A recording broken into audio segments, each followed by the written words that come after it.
Hello दोस्तों, welcome back to my channel dear Guruji. दोस्तों, RPF SI का नोटिफिकेशन फाइनली जारी हो चुका है। जैसा कि आप लोगों को बताया गया था एम्प्लॉयमेंट न्यूज़ के द्वारा कि आपका जो नोटिफिकेशन है वह 14 अप्रैल को जारी होगा और 15 अप्रैल से आपका जो है फॉर्म फिलअप स्टार्ट हो जाएगा। बिल्कुल वैसा ही हुआ है दोस्तों, आपका ऑफिशियल नोटिफिकेशन जारी हो चुका है आपका आरपीएफ सब इंस्पेक्टर का। तो इस वीडियो के माध्यम से आपको सारा कुछ आपको डिटेल्स में बताने वाला हूं कि इस आरपीएफ सब इंस्पेक्टर के लिए क्या क्वालिफ़िकेशन मांगा गया है, कितना इसमें सीट है, कौन कौन इसे अप्लाई कर सकता है, एज क्राइटेरिया क्या होना चाहिए, सारा कुछ दोस्तों A to Z आपको इन्फॉर्मेशन इस वीडियो के माध्यम से देने वाला हूं। तो वीडियो को कहीं भी स्किप मत कीजिएगा, पूरा लास्ट तक देखिएगा। तो दोस्तों, जैसा कि हम लोगों ने ऑफिशियल नोटिफिकेशन जो जारी हुआ है उसको डाउनलोड कर लिया हूं। आप लोग जैसा कि देख पा रहे हैं, government of India, ministry of railway, railway recruitment board, centralize employment notice RPF 01/2024। Scroll down करके नीचे आएंगे दोस्तों। नीचे आने के बाद जैसा कि आप लोग यहाँ देख पा रहे हैं, government of India, ministry of railway, railway recruitment board, centralize employment notice number RPF 01/2024, recruitment of sub inspector executive in railway protection force and railway protection special force. Opening date of application आपका जो है दोस्तों, online जो form fill up है 15 अप्रैल से start होगा, जो कि आज आपका 15 अप्रैल है और आज से इसका फॉर्म फिलअप स्टार्ट हो चुका है। लास्ट डेट का बात करें तो लास्ट डेट आपका जो है 14 मई है। डेट ऑफ मॉडिफिकेशन का बात करें तो अगर आपने फॉर्म भरा है, फॉर्म भरते समय कुछ गलती हो गया तो उसको सुधार करने का जो डेट है, फिर से आपका जो है इसका लिंक ओपन हो जाएगा। 15 मई से लेकर 24 मई तक लिंक इसका ओपन रहेगा। इसके बीच में ही अगर आपने कोई गलती किया तो उसको सुधारने का मौका दिया जाएगा। सुधार करने के लिए भी आपसे जो है दोस्तों कुछ फीस लिया जाएगा, फीस देंगे और आप अपना गलती को सुधार पाएंगे। नेक्स्ट बढ़ते हैं, इसका वैकेंसी को लेकर के बात करते हैं। तो यह जो है दोस्तों पोस्ट सब इंस्पेक्टर का पोस्ट है, लेवल 6 का ये भर्ती है। 35,400 इसका फीस आपको जो है पेमेंट है। मेडिकल स्टैंडर्ड B1 है। एज क्राइटेरिया जो है आपका दोस्तों 1 जुलाई 2024 से काउंट किया जाएगा और आपका जो एज है मिनिमम आपका 20 साल होना चाहिए RPF सब इंस्पेक्टर का फॉर्म भरने के लिए और मैक्सिमम 28 साल आपका होना चाहिए। टोटल सीट का बात करें तो 452 पदों के लिए भर्ती निकाला गया है दोस्तों। नेक्स्ट बात करते हैं,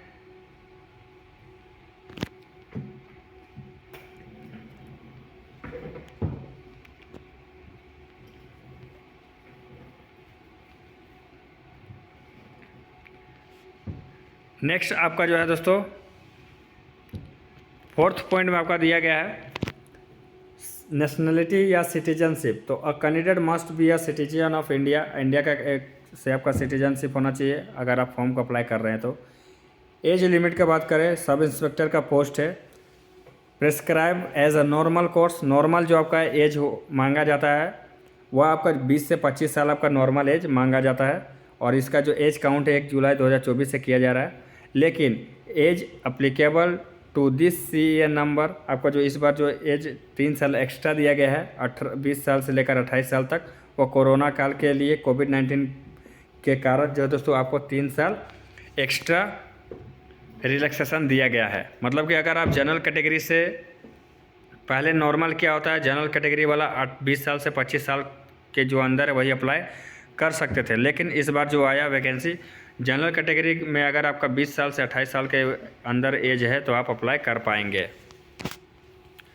नेक्स्ट बात करते हैं SC ST कैंडिडेट के लिए। तो SC ST के लिए जो है 5 साल का एज रिलैक्सेशन है और OBC के लिए 3 साल एक्स्ट्रा। मतलब कि आपको 3 साल का जो कोरोना के लिए छूट दिया गया है वो 20 से 28 है। उसके बाद OBC से हैं आप तो 3 साल, 28 में 3 साल और जोड़ दीजिए, यानी कि आपका 18 से 31 साल तक आप हैं तो फॉर्म को अप्लाई कर पाएंगे।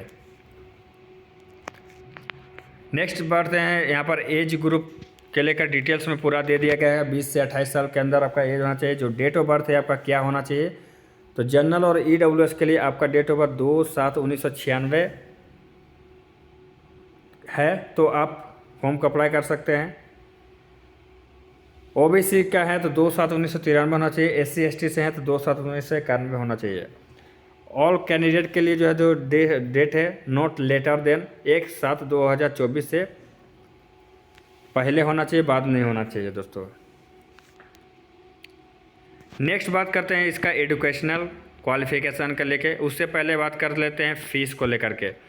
तो इसका जो एग्जामिनेशन फ़ीस है आपका जो है दोस्तों for all candidate expected category mention below serial number 2। Serial number 2 में जो भी है SC ST ex serviceman female में इस लोग को छोड़कर जितने भी कैटेगरी हैं उसमें आपका आ गया UR आ गया, OBC आ गया और EWS आ गया। इन कैटेगरी के लिए अगर आप इन कैटेगरी से बिलोंग करते हैं तो आपको 500 रुपये का फ़ीस देना पड़ेगा फॉर्म अप्लाई करते समय। और SC ST ex serviceman female minority से अगर आप हैं, EBC हैं, इकोनॉमिकली बैकवर्ड क्लास से आप हैं तो आपको 250 रुपये का फ़ीस देना पड़ेगा। लेकिन उसके बाद और भी बोला गया है अमाउंट ऑफ 400 रुपया self refund duly deduction bank charges. अगर ये जो भी कैंडिडेट जनरल कैटेगरी EWS और OBC से हैं उनको 500 रुपये दे रहा चार्ज लग रहा है। लेकिन अगर आप एग्ज़ाम में अपियर होते हैं तो आपको जो है 400 रुपये रिफ़ंड कर दिया जाएगा बैंक चार्जेस डिडक्ट करने के बाद। और जो SC ST हैं फीमेल कैंडिडेट है उनका जो है 250 रुपये पूरा रिफ़ंड कर दिया जाएगा। ओनली उनका जो है बैंक चार्जेस डिडक्ट होगा, उसके बाद बाकी सारा अमाउंट रिफ़ंड कर दिया जाएगा। लेकिन कब किया जाएगा? आप जब एग्ज़ाम में अपियर होंगे तब। जो कैंडिडेट एग्ज़ाम में अपियर नहीं होगा उनका कोई फीस रिफ़ंड नहीं होगा। नेक्स्ट आगे बढ़ेंगे दोस्तों। नेक्स्ट बात करेंगे रिक्रूटमेंट प्रोसेस का। तो इस रिक्रूटमेंट प्रोसेस का बात करें तो आपका जो है पहला कंप्यूटर बेस्ड टेस्ट होगा, उसके बाद physical efficiency test, physical measurement test होगा, फिर आपका डॉक्यूमेंट वेरिफिकेशन होगा। आपका जो कंप्यूटर बेस्ड टेस्ट होगा उसमें आपका जो एग्ज़ाम पैटर्न है और सिलेबस 120 नंबर का क्वेश्चन आपका रहेगा, 90 मिनट का समय दिया जाएगा। हर सही क्वेश्चन के लिए अगर आप हर सही आंसर देते हैं तो आपको 1 नंबर दिया जाएगा, गलत करते हैं तो 1/3 नेगेटिव मार्किंग है इसमें। उसके बाद इसका सिलेबस का बात करें तो सिलेबस क्या क्या किस सेक्टर से आपका जो है क्वेश्चन पूछा जाएगा। तो अर्थमेटिक्स से 35 क्वेश्चन है, जनरल इंटेलिजेंस एंड रीजनिंग से 35 क्वेश्चन, जनरल अवेयरनेस से 50 क्वेश्चन, टोटल आपका जो है दोस्तों 120 क्वेश्चन रहेगा 120 नंबर का।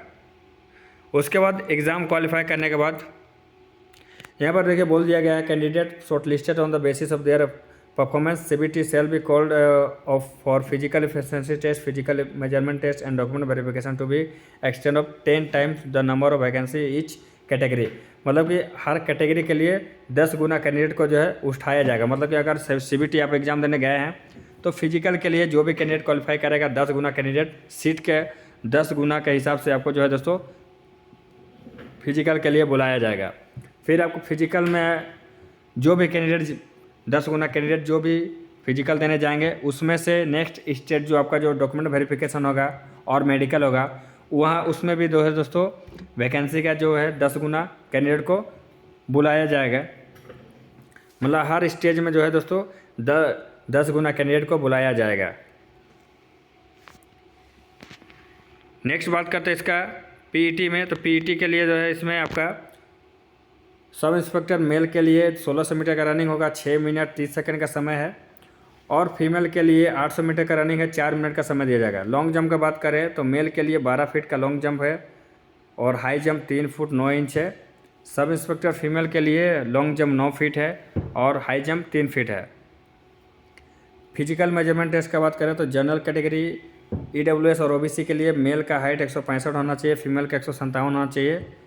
चेस्ट जो है मेल कैंडिडेट के लिए बिना फुलाए जो है 80 सेंटीमीटर और फुलाकर 85 सेंटीमीटर होना चाहिए। SC ST की बात करें तो मेल कैंडिडेट के लिए हाइट 160 सेंटीमीटर, फीमेल के लिए 152 सेंटीमीटर होना चाहिए। चेस्ट की बात करें मेल के लिए तो 76.2 नॉर्मल होना चाहिए और फुलाकर 81.2 सेंटीमीटर होना चाहिए।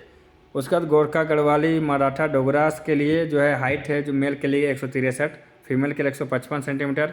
चेस्ट जो है नॉर्मल आपका 80 होना चाहिए और 85 सेंटीमीटर फुलाकर आपका होना चाहिए। उसके बाद जैसा कि नोट दे दिया गया है अगर आप फिजिकल में जाते हैं और जो रनिंग है 1600 मीटर और 800 मीटर का रनिंग है उसमें आपको जो है एक ही चांस दिया जाएगा। अगर आप समय पर रनिंग कंप्लीट नहीं कर पाते हैं तो आपको डिस्क्वालीफाई कर दिया जाएगा। आपको एक ही चांस दिया जाएगा, लेकिन लॉन्ग जंप हाई जंप के लिए आपको जो है दोस्तों 2 चांस आपको दिया जाएगा। उसी तरह आपका जो फिजिकल मेजरमेंट टेस्ट और फिजिकल एफिशिएंसी टेस्ट होगा, ओनली आपका जो यह क्वालिफाइंग नेचर है, आपका जो भी मेरिट बनेगा वो आपका रिटन एग्जाम के बेसिस पर मेरिट बनने वाला है। फिजिकल क्वालिफाई करने के बाद आपका जो है दोस्तों डॉक्यूमेंट वेरिफिकेशन और मेडिकल होगा, उसके बाद आपका जो है फाइनल ज्वाइनिंग हो जाएगा दोस्तों। नेक्स्ट आपका बात करते हैं आप इसे अप्लाई कैसे करना है। तो अप्लाई करने के लिए दोस्तों यहाँ पर आपका जितने भी आरआरबी जोन है,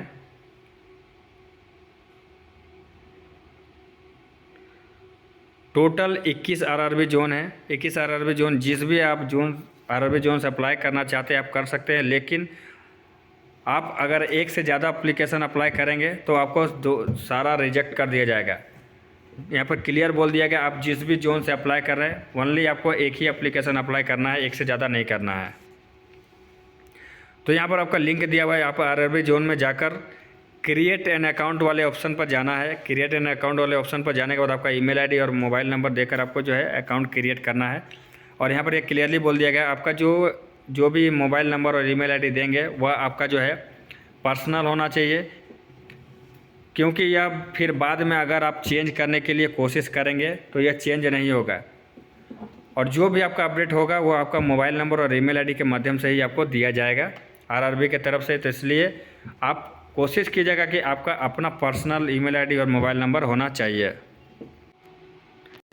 क्रिएट एन अकाउंट करने के बाद आपका जो है दोस्तों अब आप उसमें जो है फॉर्म भरते समय आपका फ़ोटो और सिग्नेचर मांगा जाएगा। तो फ़ोटो का जो साइज़ है वह आपका जो है 30 KB से लेकर 70 KB के बीच में आपका साइज़ होना चाहिए फ़ोटो का।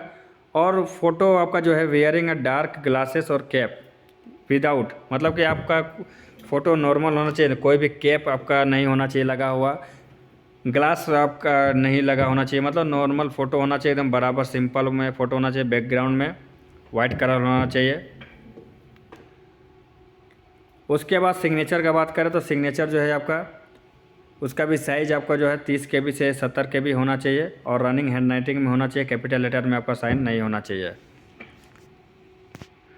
डॉक्यूमेंट अगर आप अपलोड करते हैं SC ST कैंडिडेट जो भी है उनको डॉक्यूमेंट अपलोड करना पड़ता है, तो उनका जो साइज़ है डॉक्यूमेंट का 500 KB तक साइज़ होना चाहिए अपलोड करने के लिए। PDF फॉर्मेट में उनको अपलोड करना पड़ेगा डॉक्यूमेंट को। तो दोस्तों ये था पूरा डिटेल्स। फॉर्म जो है दोस्तों आपका आज 15 अप्रैल है, फॉर्म फिलअप शुरू हो चुका है। फटाफट से जाइए आप लोग, आप फॉर्म को अपना अप्लाई कीजिए। तो इस वीडियो के माध्यम से इतना इन्फॉर्मेशन देना था। मिलते हैं नेक्स्ट वीडियो में, तब तक के लिए धन्यवाद।